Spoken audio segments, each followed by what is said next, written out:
ప్రవీణ్ని నాకు దూరంగా తీసుకెళ్ళిపోయింది.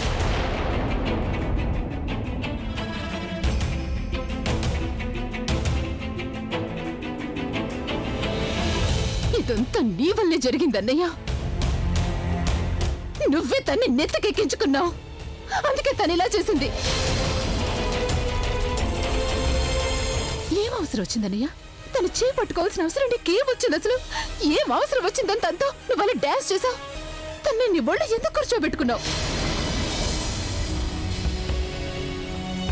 అన్నయ్య, నువ్వు తన్ని టార్చర్ చేయడానికి తీసుకొచ్చావా లేక ప్రేమించడానికి తీసుకొచ్చావా?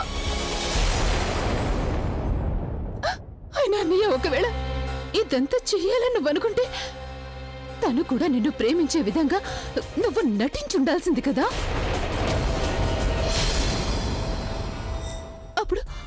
అప్పుడు తన ప్రవీణ్ని వదిలేసి ఉండేది కదా. తన ప్రవీణ్ని మర్చిపోయి ఉండేది కదన్నయ్య. చెప్పన్నయ్య, ఎందుకలా చేయలేదు? తన్ని భార్య కదన్నయ్య. అసలు నువ్వేమంటున్నావు ఆలియా? నీకేమైనా మతిపోయిందా? అవి తనని భార్యగా చేసుకున్నది. అవును, నాకు మతిపోయింది. ఆయన నువ్వు మధ్యలో మాట్లాడకుండా ఉంటే మంచితను.